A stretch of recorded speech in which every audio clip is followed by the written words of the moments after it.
हजुरहरू बिहान बिहानै उठेर कतिजनालाई चाहिँ दुधको चिया खान मनपर्छ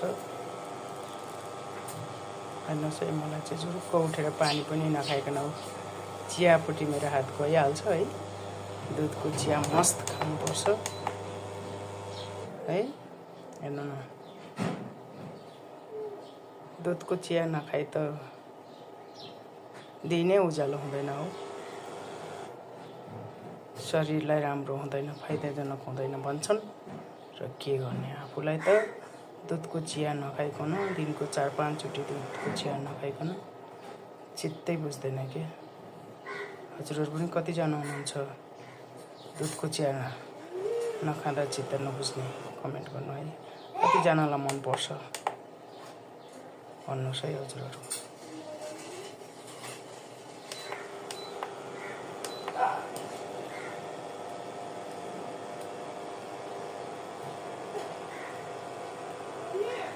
फेरि मलाई त दुधमा मात्रै पकाउन मन लाग्छ। देख्ने आँखा दुईटा हुन्छ, हजार नजर पर्छ। आफू राम्रो जगत राम्रो, डागनी मर्छ। सलाल बगेर पानी बगेरै हो